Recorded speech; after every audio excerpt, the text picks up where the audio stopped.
And we have one of the highest per capita education budgets in the world. Yet it is not reflecting. And I think it's too politically dominated. The previous Minister of Education is now the Minister of Defense. What does that tell you about why our education system is where it is? We're now in the fifth industrial revolution with artificial as an absolute aspect of our daily lives. Now, how many schools are using artificial intelligence? I knew I had to do something that was completely different and relevant. That's the most important thing. Hence the founding of Centennial Schools. How much does it actually cost to start a school, especially a school that is this incredible? Opening a school can range in anything, I suppose, from 10 million to 350 million. Really? Yeah. This was a pension that was cashed in. This was bonding a house. This was individuals who believed in the vision and put the money behind the vision. Do you think education is still the key to success? Founder and CEO of Centennial Schools. Shaun Fuchs, who is the founder of Centennial Schools. Shaun Fuchs is a strong advocate for modernizing education to better prepare students for the future. He believes that traditional educational models are outdated and don't adequately equip students with the skills they need in the 21st century. He emphasizes the importance of incorporating technology, entrepreneurship, and practical skills into the curriculum. He has been very vocal about the need for education to adapt to the fifth industrial revolution.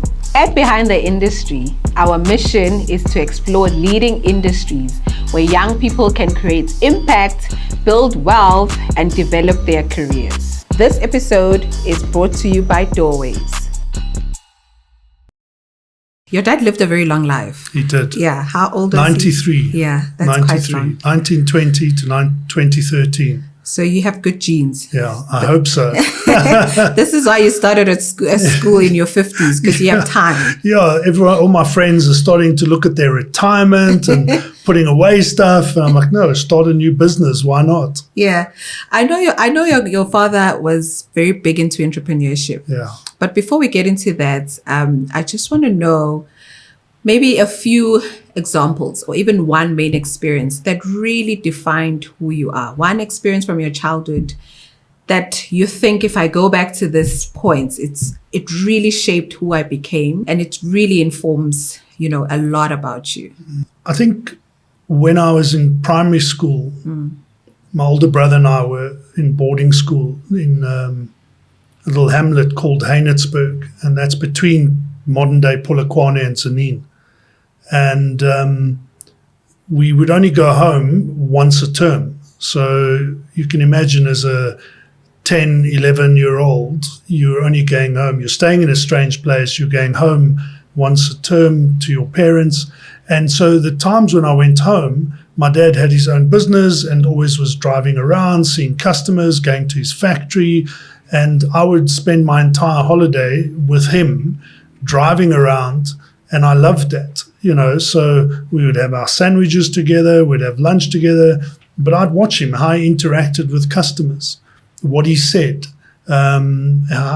his sales techniques, the conversations we would have in the car. So those were, I think, so important. And it was always interesting because I come from a family of, there's four of us.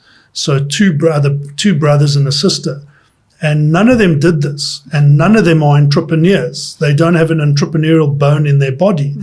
And I think for me, that kind of sparked, whether it was probably subconscious at that point. I had no idea I was interested in business or entrepreneurship.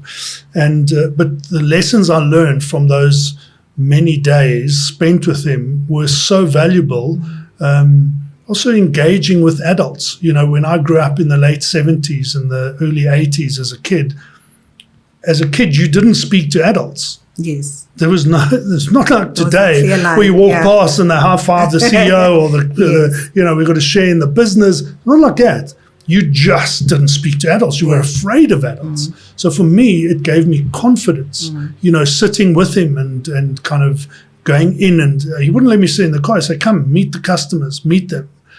So that I think that was a massive part of defining the future that I would become.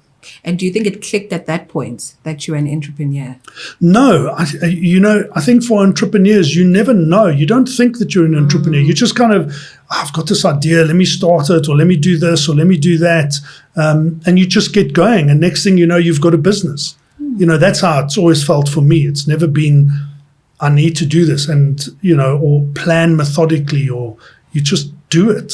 So those young people struggling to figure out, am I entrepreneurial or am I not? You think they're doing too much? They should actually just listen to their bodies, or just listen to, are they drawn into certain ideas? Are they drawn into certain businesses? Or do you think sometimes it does take time? Sometimes it does take you sitting down and just thinking, am I an entrepreneur or not? So are they born, or do they learn it? Because I think there's a lot of young people that they think they're called into entrepreneurship, but then they hit 20, they hit 30, they hit 40, they still haven't built a business. So is it something you're born with that you pick up at a very young age, or is it something that you taught over time? I don't think I have the exact answer to it, because I don't think it's a science. And I believe that instinctively people are different and have different experiences. And those experiences ultimately define the path that you take. And with that, one of them could be starting a business. Overthinking it, and you're right, there are so many people that I know, I'm going to do this, I've got to do this, I've got to do this. I mean, scammers are they've got an entire population of people that, if you buy this or you do this, you can make money, and people are so desperate to make money or to be successful financially, they will do it. But that is not really entrepreneurship. So, I'd almost do what Nike says, just do it. Don't overthink it, just do it. And I think that's what I've always done. Okay. And then how do you know what business to start? So if I look at my own experience, I needed, if I go back to high school, my parents had lost all their money. My dad's business went bankrupt, and there was very little money. And I was at a very good school, at JP High School for Boys at the time, and everyone was going on rugby tours. People were getting their honors blazers. So, there were some very wealthy families. We couldn't afford that. So for me, doing something entrepreneurial would help. And I started a photography business doing that. And suddenly that photography business went ballistic. Now, I think I've always been creative. That's always been there. Although it is killed in grade 1. Because when you get to grade 1, suddenly the sky has to be blue, the grass has to be green, you have to color in the lines. Tragically, that's what many schools do. So we kill creativity. But for me, I had a creative eye. So I started photography. I had no idea about photography. So I would go to the CNA. We couldn't afford the actual book. So we'd go and memorize the entire book on photography. How do you develop? What do you do? What's the angle? What's the F setting for shutter speed and. And then we'd kind of eventually leveraged off a friend of mine who was very wealthy and got the equipment from him, and then started a photography business and made really good money. We would come home 1983 with like 1,000 rand. Now 1,000 rand. A lot of money. It was a lot of money. Yeah. It was a lot of money. It was like Bitcoin at that point in time. And it was largely 10 rand notes. So it tells you the value of money. So I had this wad of 10 rand notes, and a couple of 5 rand notes. And so I had no idea about photography, but I taught myself. But I knew that I wanted to start a business, and the outcome was I was going to pay for my tours, my blazer, whatever I needed money for. And for someone who's creative, so we would expect you to build, the modern photography business. How did you decide that you wanted to build schools? Well, I think I always wanted to be a teacher. So, I write that in my book, that when I was a kid, we were in creche or those days was called creche. And Still is. is it still called creche? Yes. Nursery school. Now it's preschool and There's this grade and R. grade R and grade triple naught and everything Yes. else. But I'd always line up the kids and I'd teach them and I'd walk up and down, have them in a line. So I always knew that I wanted to be a teacher. And so for me, it was just the most natural path. I thought I wanted to be a lawyer as I got older into getting towards matric. And thank goodness I never went that route.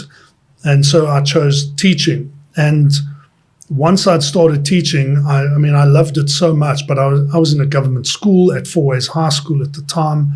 And when I went across in 1999 to open the Crawford College Lone Hill as the head of sport, it was my first exposure to private education.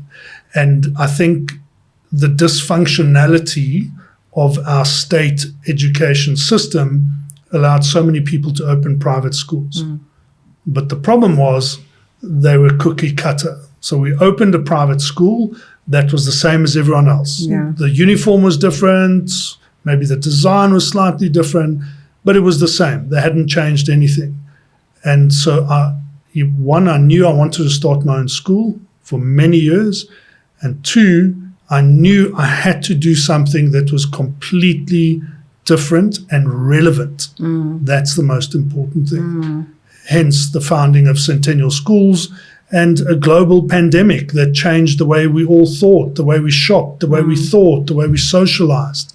The way we do school. And the way we do, well, for Centennial Schools, for everyone else, they went straight back to doing what they'd been doing for decades. You know, no one changed, not in education. And it was, you're right, it was the perfect opportunity to change education. Yes. But we didn't. Yeah. And what do you think are the major things that are wrong with our education? Oh, wow. How much time have we got? Just a few things, because and why I asked this question is because you went, I won't say extreme, because actually what you're doing is bringing us into 2025. This is how it's supposed to look. But but what were you trying to solve? What were the biggest issues that you felt, look, if I hit these two things or these three things, then I've kind of tried and tackled the biggest issues in the education system? I think if I step back a bit, the first thing I would do is remove politics from education. You know, when you teach history, there's a saying I used to teach my grade 10s when we did the French Revolution. And I would teach them that when the peasants learn to read, the king is in trouble. And I think where we are in South Africa in our education system, that's very apt as a saying to where we're at. I'm not calling people peasants. I'm using the historical significance of the French Revolution. And we have one of the highest per capita education budgets in the world. Yet It's not reflecting. it is not reflecting. So, and I think it's too politically dominated. So I would definitely remove politics from education. And I think by doing that, you're actually going to have true educationists running education. You know, the previous Minister of Education is now the Minister of Defense. What does that tell you about why our education system is where it is? Yes. We shouldn't be having that. So that's, if I could, that's what I would do. But from changing education, you need to look at what is so relevant. And what is relevant is technology. You know, when I started thinking about the school, we were talking about the fourth industrial revolution. We're now in the fifth industrial revolution with artificial as an absolute aspect of our daily lives. Now, how many schools are using artificial intelligence?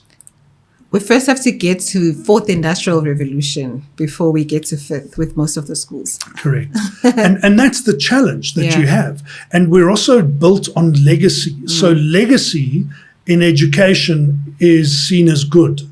So where I use the phrase of saying, if you want a small piece of England on the Highveld, don't come to Centennial Schools. You're not going to get that. We're a South African modern school. And we're not about a legacy that's been around for 40 or 50 years, where you have an old boys tradition or an old girls tradition, and we buy into that. Because that is always the student is behind the badge. And in modern education, your student should be in front of the badge. Yes. And I think that's what we do at Centennial Schools. So when we created it, we weren't looking to create a logo through state heraldry that had a kind of historic significance. We looked for a really modern approach. And in fact, we changed our branding within 2 years. Within the second year, we changed the branding completely to reflect a more modern approach and a more relevant approach, so that speaks to who we are as a school. Now I'm a little bit confused, because I always thought the name Centennial has a lot of tradition, a lot of legacy, because it sounds like there's a lot of years. So why did you come up with the name? If it's not legacy, if it's not tradition? So it could be several things, and I'll tell you why we called it eventually Centennial. But one was looking ahead 100 years. Okay, so Centennial being a century, do we look ahead? But actually, students that started the school when we opened were born at a time period post 2000 and up to 2014 where they are known as centennials. So your students who are born in the beginning, the early parts of the 21st century, are actually known as centennials. So that's where it came from? Yeah. Oh, okay. And then in your name, you also say Centennial Schools. Yes. So I love how you've gone public and you said, I'm going to open more schools. What's the dream here? So it's a lovely question. I was being interviewed by Bruce Whitfield on 702 last year, and he gave me a very hard time, telling me, you've only got one school. What is wrong with you? You're calling yourself Centennial Schools. Are you going to do this? Are you going to do that? We are. And calling it Centennial Schools was absolutely about that. It was not just about creating one school. It was about getting this out to as many kids, students as possible. But you've got to start somewhere. And funding here was by individuals. Funding was not by some mass organization or private equity or anything like that. This was a pension that was cashed in after 40 years of working. This was bonding a house. This was individuals who believed in the vision and put the money behind the vision. And when you do that, it's a slow journey. What I don't want to do is get involved where I have private equity and really corporates getting involved, because that changes everything. When that board comes in, when that board comes in, they have their own benchmarks. And often they're not educationalists, so they don't understand education. And I think that's very important for keeping it. Whenever you look at successful businesses, entrepreneurs have started it. There's an argument that entrepreneurs should stay as founders and never become the CEO of the business. I have a different take on that, but I've heard that argument before. But it ultimately changes it. And once an entrepreneurial business sells and it's gone into a more corporate space, that founder is gone. They very seldomly will stay. So to the original question, are we looking to open more? Absolutely. We're looking, we've been looking very strongly in the Western Cape. I mean, we have a very strong social media presence. TikTok is insane. We have like 200,000 followers. Your students participate. We have a little marketing team. So that's part of our entrepreneurial kind of thread that runs through the school. And they drive it together with our specialists who put the trends on TikTok and what's appropriate in education and. And the most asked question that we have, 3. One is, do you have boarding? And I do not have the strength to open a boarding school. I could not do that. I've dealt with it through the years. Many years. That's exactly why I'm not opening it. Exactly why. And do we have boarding? When are you opening in Cape Town? And do you play rugby? No, we don't. Really? Yeah. What sports do you play? So we have basketball. Yes. We have five-a-side soccer. We have a CrossFit style of fitness. Yes. We have boxing. We have yoga. So we've taken a very modern approach to schooling. When you think about it, at school level, and obviously our experiences, I coached rugby for many years. I coached water polo at national level. Less than 30% of your students participate in sport. That's true. And the higher you get into school, in other words, the higher your grades, so grade 10, 11, 12, you think in grade 8, you've got an under 14 A, B, C, D team. In matric, there's barely one first team, maybe a second team, and it's made up of grade 11 and grade 12. So for me, there's so many students not doing sport. And by offering sport, you're going to be pushing up the costs. Our students go to club, they play club water polo, club rugby, club soccer. So they're still participating in club, and they're incredibly well conditioned through our fitness center. Yeah. You mentioned gym. You mentioned all these sports, boxing, CrossFit. All of this sounds expensive. So how much does it actually cost to start a school, especially a school that is this incredible? So in my previous career, before I started the school as a founder, I was very much involved in starting schools. So with two previous for-profit companies, and opened 3 schools in total. And opening a school can range in anything, I suppose, from 10 million to 350 million, depending on what you're going to put in. If I'm putting in an AstroTurf and an Olympic-sized swimming pool, the Olympic-sized swimming pool on its own is between 15 and 18 million rand. If I'm going to put in heating, that's another 5 million.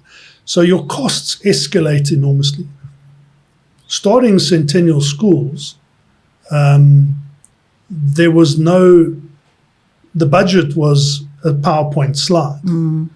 And I had no idea, I actually had no idea what the costs were. I mean, my first shareholders were asking me, what's the cap table? How did you work it out? I had no idea. I was like, okay, we need this, we need this, we need that. I'm simplifying it, but it was a little bit more complex. But it was more money than I'd ever had in my entire life. And cashing in a pension and bonding every property that we owned was still a fraction of the amount of money that we needed. So opening a school like this runs into the tens of millions. But we did a lot of things ourselves. And I'd called in so many favors in this. I had past students that were involved from the digital marketing to the design, to furniture, to you name it. I mean, and they all were so happy to get involved because they were excited for this new journey that I was taking. So I think opening the second school is going to be a lot more expensive because one, if it is in the Western Cape, property there is extremely expensive. It's literally dollar-based or euro-based.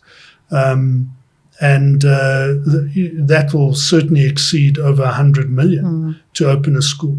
And you can only charge so much. Yeah, you can't charge 500,000. Well, you can if you think if you're in the Natal Midlands and you believe your school is the best and it's offering something really unique. Yes. Which I would love to have that debate with those individuals. And you're charging 350, 400,000. But I mean, that's just excessive. But you are providing a very unique and a very really premium experience here. So how did you land on your pricing? Because Centennial Schools is actually, I expected it to be more expensive, but it's not that expensive. Yeah. So how did you know firstly where to price it at? And how did you manage to still be profitable even though you didn't price it at 350, which I think it should be, that price. I'd love that. I think my parents would have a heart attack at the school and we'd probably lose 90% of them. But there was a temptation. So the schools I'd worked at previously as managing director were at premier levels fees. So they were often listed in the top 10 most expensive schools in South Africa. So that's the environment I came from. What I'd understood was, I believe many private schools rip parents off. Less than 30% play sport unless you're forced to play sport. Now, why should anyone be forced to play sport? I played sport because I loved it. No one had to force me to play sport. And very often kids will go to school and go to class and at the end of the day go home. And so I think private schools, and particularly in the premier market, have reached a point where they're going to struggle. And I'd made that call 5-6 years ago when I was involved in that top of the earning chain is so small now and people are really struggling, and you're seeing that. So pricing the school, what I knew was I didn't want to price it at that level. What I did want to do was offer premier education. So it was offer a world-class education with the best teachers I could get and could afford, but get a price point that was competitive with schools offering mid-tier education. So that was important.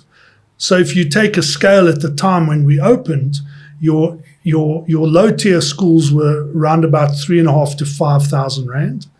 Your mid-tier schools were from 5 to sort of 8. And then your premier schools were from 8,000-9,000 up to 16,000. And so when we opened at 7,000 rand.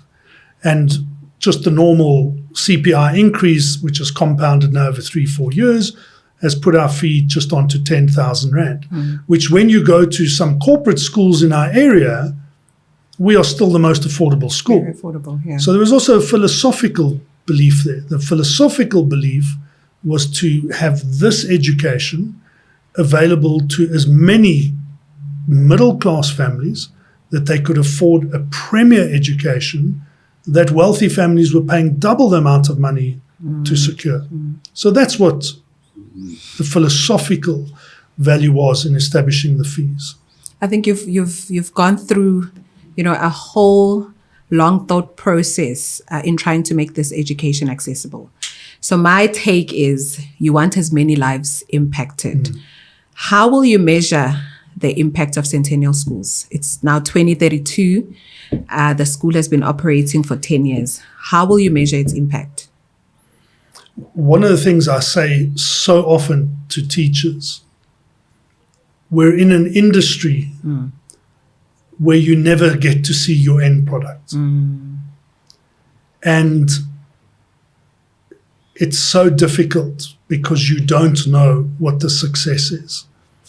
But what I do know is that we're teaching a skill set that is relevant, that for those 85% of the jobs that right now, that these kids are going to go into, that right now do not exist, I believe our students at Centennial Schools will be the most prepared to enter that job market.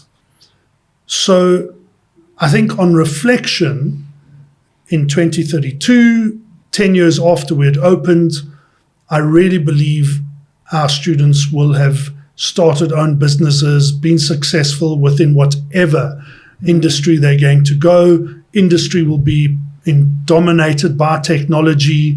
I said earlier, one of the biggest questions we have on our social media is, do you have rugby? No, we don't have rugby. But what I'd love to answer, which I don't, my social media team would shout at me.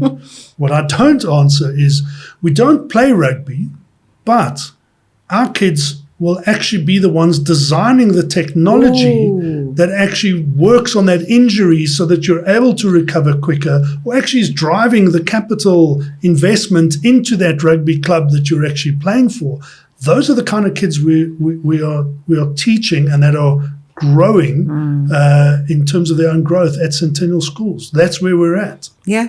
And I think you also should mention to those people that what we do offer is also sports like esports, which you guys are phenomenal at. But the one thing that stresses me, I have children of my own, and when I think about my child going to school and playing sports, playing TV games, that's what we used to call it back in the day. It just feels like they're playing. So it feels like they're just playing games and they're not really learning. How did you decide that esports was essential in part of their syllabus and not just a game that they go and play to waste time? That came out of lockdown. Oh. So during COVID, during the pandemic, when we had lockdown, I started seeing so many students online playing games. And even adults started playing. And I think the uptake in the industry was massive. And so when I opened Centennial Schools, I knew I was not opening with massive rugby fields, swimming pools, netball courts. That's not the school we were looking to open. We wanted to open with what is unique. We always talk about our unique selling point. What is our unique selling point in Centennial Schools? And esports and tech was that unique selling point. Every single student that came into Centennial Schools for an interview, when they walked into that esports center, literally went ballistic. I would interview the families. We'd sit in my office. We'd go through a 45-minute interview process, mom and dad, child, there's typical teenager, not disclosed to my. When we finish the tour, we do a tour of the campus, walk into the esports. In the esports center, that child just goes ballistic. I also went crazy. It's and that's the wow factor that you want. And imagine a school with a wow factor. Yeah. And so your kids actually want to come to school. So for me, esports was a no-brainer. It's the generation that's here today are the most digitally literate generation on this planet. So why would we not appeal to that digital literacy? If you get a new phone, you give it to your kid. You say, okay, quickly program this for mom. I need to sort this out. Boom, boom, boom, boom, boom, and they've done. You give a toddler an iPad. They've got your password. You have to start changing your password after like 2 or 3 attempts. They know. They just get it. So take that, leverage that into education. Now you're talking about true learning. The interesting thing is people like Elon Musk, they brag about how much they play esports. So I think you're onto something here. If your students are focused on tech and esports, it's a good thing. But there are these parents that feel like you're preparing students for something that's not going to come to South Africa for the next 10 years or next 20 years. So you have these parents that feel, we know AI is coming. We know everything is going digital. But here in South Africa, oh no, don't worry. We have ample time. So there's this tension where some parents feel I should prepare my child. But some parents is worried that, well, I need you to have a job in 4 years and I need you to have this type of job because it's a secure job. What do you say to those parents? Are their concerns valid, or is the pandemic going to happen to them again? Because before the pandemic happened, nobody thought of, going to YouTube to find classes. Nobody thought that digital age was here in South Africa. But then it happened to all of us in the world. And all of a sudden, we all had to step up. So what do you say to those parents that feel like, I agree with you. The skills you're offering are good, but you're not really meeting the demands of the next 4 years? Yeah, I think a short-term vision is naive and it's not realistic. If you did a survey amongst 10 qualified people from a university that are now in their 30s, I guarantee you less than half would actually be using the degree they studied. Yes. In fact, probably less. Probably less.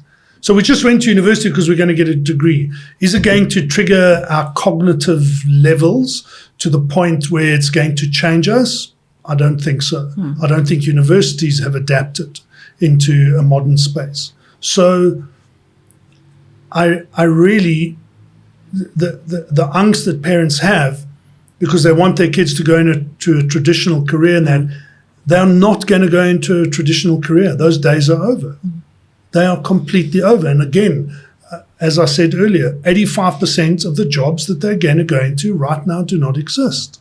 So it's such a game changer. Rather give them a skill set that they have the ability to cope in an environment where things are going to be changing so radically and so quickly that they're actually going to keep up and not be left behind. And that's, for me, where traditional education is. Yeah. We're just leaving our kids behind, you know. And you say to so many parents who come for interviews with their kids will go through the interviews like, why was this not here when I was at school? Like, it would be so much different for me. And what do you say to the parents that feel like you're offering alternative education? You're not offering, I'll loosely use the word, real education. What do you say to those? Because I think they think the education is traditional, what is being done, and anything outside of that is not education. So what do you say to those parents that still think traditional education is just the only type of education? So many times you hear parents will say, it worked for me, so it's going to work for my kid. I went through this and I was absolutely fine. Actually, were you? Were you really fine? How do you know that?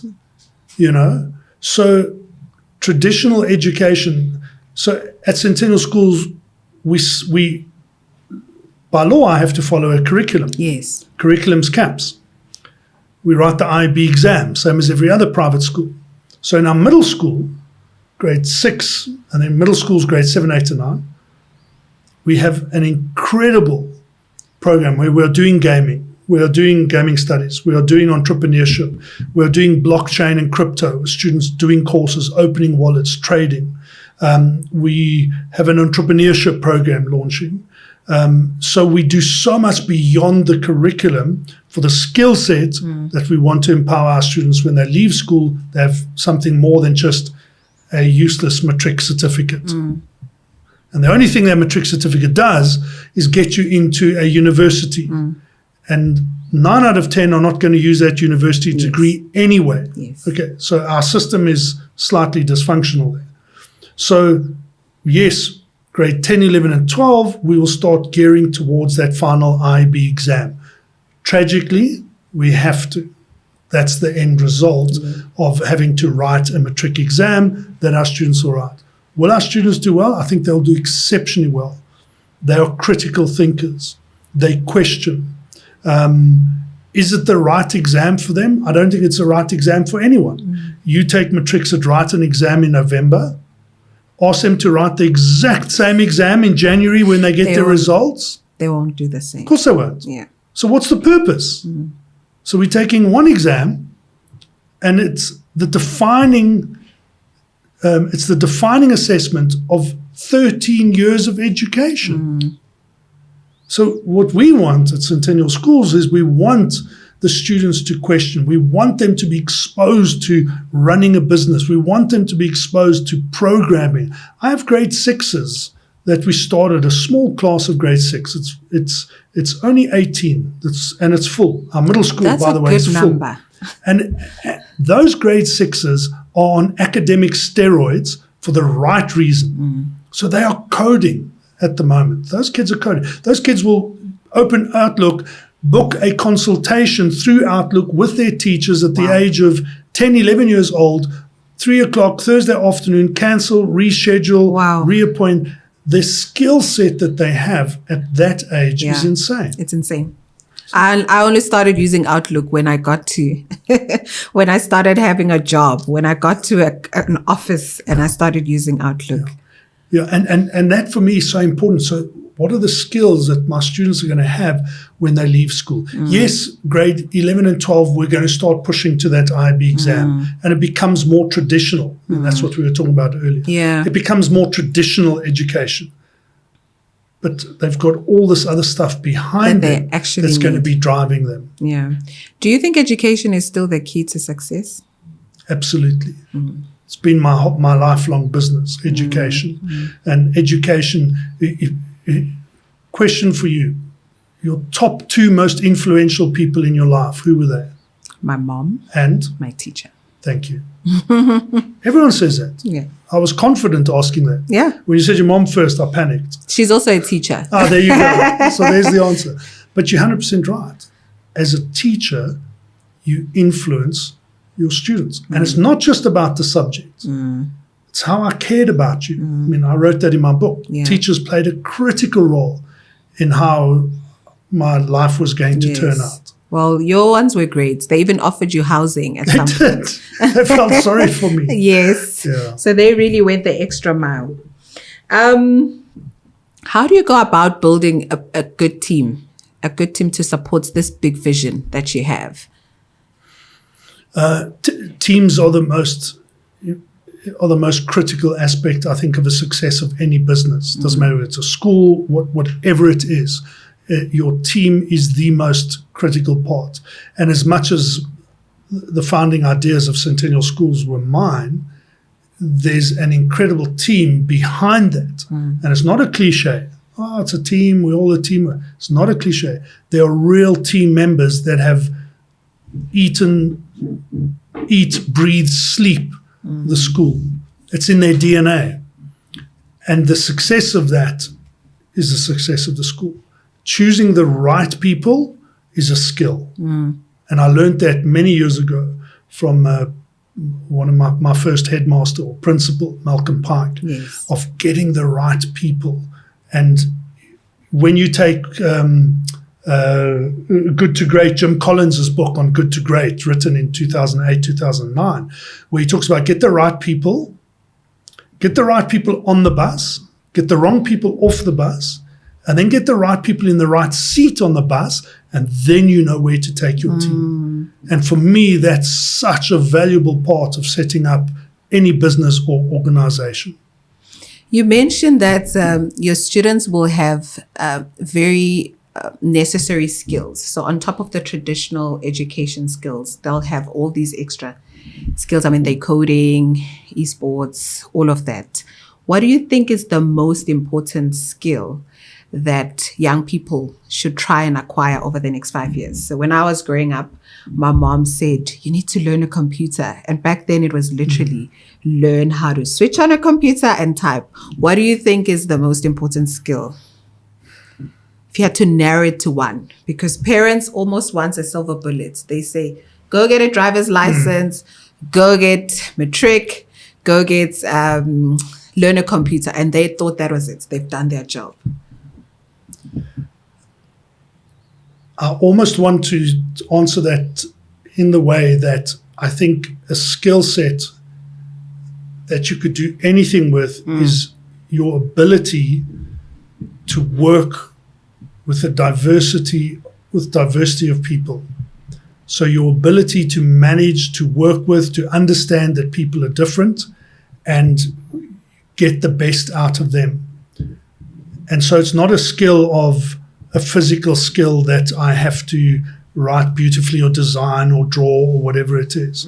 Because in so many aspects of post-school and even in school environment, but you look in the work environment, university, work, career, people who have no ability to understand other people and that people are different. Not everyone thinks the way I do.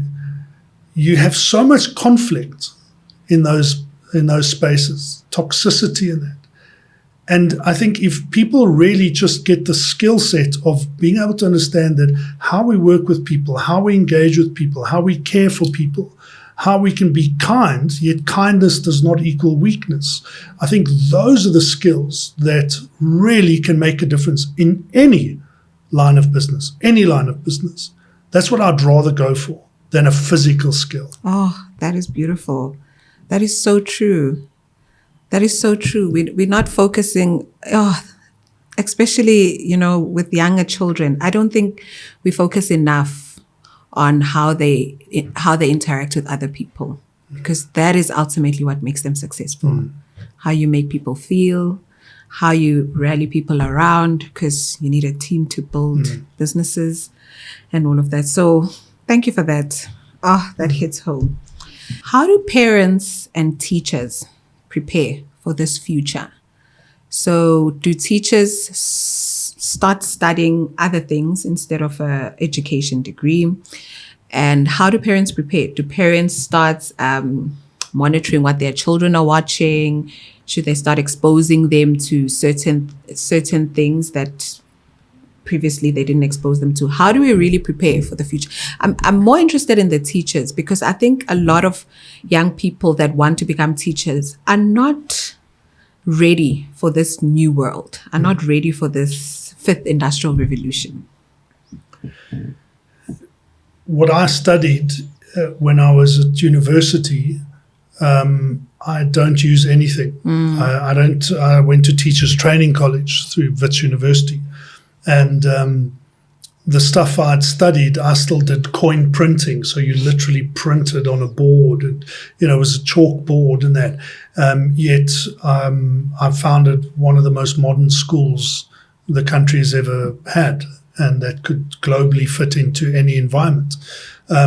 So I'm not 100% sure of the answer. What I think is that if you're able to think differently, if you're able to accept that the norm is not normal, if you're able to question, you could study anything. Not every teacher is suitable for Centennial Schools. It's hard. It's a hard space to teach. It's physically demanding. How we teach, we changed the whole pedagogy of how we teach. So it's a really tough space, but it's an incredibly exciting space. So I think it's young teachers who are going into education will know this is the type of school they'll want to go to. You'll have young teachers who I want to go to the same type of school that I went to, which I knew I didn't want to do. I didn't want to go to a monastic boys-only school and teach there. I never did, and I never went back to that. I loved it, though, when I was there. But I never wanted to be a teacher in that environment, because that to me was just too restrictive. Too much tradition, too much legacy. I needed something new and something more modern. So I think it's not about the studying. It's really about your own inherent understanding of what you actually want out of your teaching and education. And the parents? Parents, oh wow, parents. We could do an entire podcast on parents. I mean, the generation of parents today is, I've seen the different generations from when I started teaching in the 1990s to now the 2020s, and the generation of parents are so different. Parents, I think, too often want to be my child's friend. I've got to look after my child. They can't go through any hardship. If they go through hardship, they're not going to cope. And so then everyone else is to blame. It's gentle parenting. I think it's the worst thing we could do to our kids. I think it's the worst thing we could do. I think life is always about a balance. And, advice I would always give to parents is when Shaun comes home and he goes, the teacher, this, and this, and this. Okay. I'm going to question that. So are you sure? Are you telling me this? And question it. What happens nowadays, the moment the kid goes home and tells the parent verbatim believes everything. 100%. The school's at fault. I can't believe they did it. Yes. That is terrible. Yes. I had a colleague who was saying they're a parent and they are on a WhatsApp group at a different school, not my school. And one of the parents on that WhatsApp group had posted a comment to say, can you believe the new Afrikaans teacher is an absolute disaster?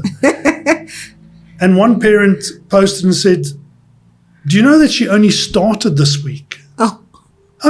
So how's she a disaster? Already. Obviously, said child has gone home and said, terrible teacher, okay, I'm believing you. Yes. And that goes back to the point I made about dealing with people and understanding that people are different and supporting people and having that skill set. And we're not doing it, and we're not, and often our parents are not doing that. Okay, I like how you're telling us the truth because, as modern parents, we're parenting our inner children. So we're taking it too far. But maybe you can also shed some light here. So a lot of young people believe that if they get a degree or if they follow their passion, they'll make money. But you were consistent in your life. You wrote in your book that you just knew that you loved teaching, but it wouldn't give you the financial success that you're looking for. You were very clear. And in that, you didn't try to get money in funny ways. You actually knew that you just needed side hustles. So what do you say to young people that still believe that if you get a degree, it means financial wealth? How do you set them free? Because I think they're stuck in this thing of, I just need a job and that job is going to make me rich. But that's actually not true. How do you help them get into grips with this reality that just because you're getting a degree, it doesn't mean you're going to be financially successful? I think our world is so different today. It's why I'd be a terrible politician, because I don't like money. So maybe I'd be a good one. You'll be a good one, because actually public service is about people. And I think what our youth today are exposed to on social media, one of the best bits of advice I'd give a parent is if you can keep your child off social media till 16 years old, you have won big time. And what's out there are so many. If you go through social media, it's about the Louis Vuitton, it's about the Gucci. Rolex, it's about the Gucci, and all that stuff is so irrelevant. Honestly, it's so irrelevant. That is not success. Yet we're projecting to a generation of kids who are incredibly impressionable that success is about wealth. When you're very young, you think that money is everything. I think when you get older, you realize it wasn't everything.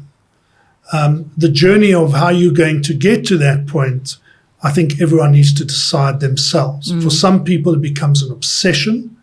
When you're young, you want to be like the influencers you're seeing on social media that are often complete frauds most of the time. Yes. I've just borrowed a friend's bag or this or that or a car or whatever it is, and suddenly now we all think that's the case. So I think it's and I would teach that as much as possible. That for me, why I became a teacher was I wanted to make a difference in people's lives. That was the defining factor of becoming a teacher. The money was never. I never went into teaching to make money. I would have gone into law. Yeah. Probably, or politics, if I'd really wanted to make money. But everyone needs to get to that point. Yeah. There's a section in your book that I like. It's actually one sentence. It's on page 134. You say, my approach had always been to do what I had to do so I could do what I love to do. Do you feel like you're there? You've finally got into a place where you do what you love to do? Absolutely. I think my whole life, my experiences, my journey, the school fees I paid culminated in opening the school. I come to work every day because I love it. I enjoy dealing with it. And that is, I've actually only read the book once. I wrote it and then I never read it. I did the edits and I read it once about a year ago. And when I read it, I was like, gosh, did I really say this? That's really profound. You also told us a lot in the book. Yeah. You were very honest. It's important to be honest and transparent. I always used to say to kids, just be yourself. Everyone else is taken. That's true. And why did you name your book Fuchs? So in water polo, which was my big sport, where I did incredibly well as a coach, I mentioned coaching at a national level and coaching for many years. we kind of had a tradition of nicknames. And my nickname just became Fuchs. And I don't know whether it was half of my surname and my name. Yes. So Fuchs and Shaun. A fish, I don't know what it was, but the boys that I was coaching at the time in the 90s just started calling me that, and it stuck. So for me, when I wrote the book, I always believe you have to have that unique selling point. Yes. And so Fuchs was that. I know you write a story of pride, respect, and leadership, but for me, it was really a story of authenticity. I think you've beautifully written out how to be authentic in each season. You literally took us through your first relationship, to when you bought a house, to when people were mean and they wrote stuff on the wall, to what happened in the army. You really, really took us, and in every stage, you're very authentic. You even told us how a beautiful lady was trying to court you. We say Mac on you. Yeah. And you rejected it. I mean, you were very, very, very, very honest. And I think this is a beautiful read for anybody who's just trying to understand how to live their truth and how to really land up in a place of doing what they really called to do. And I think you've done that beautifully. Thank you. Thank you so much.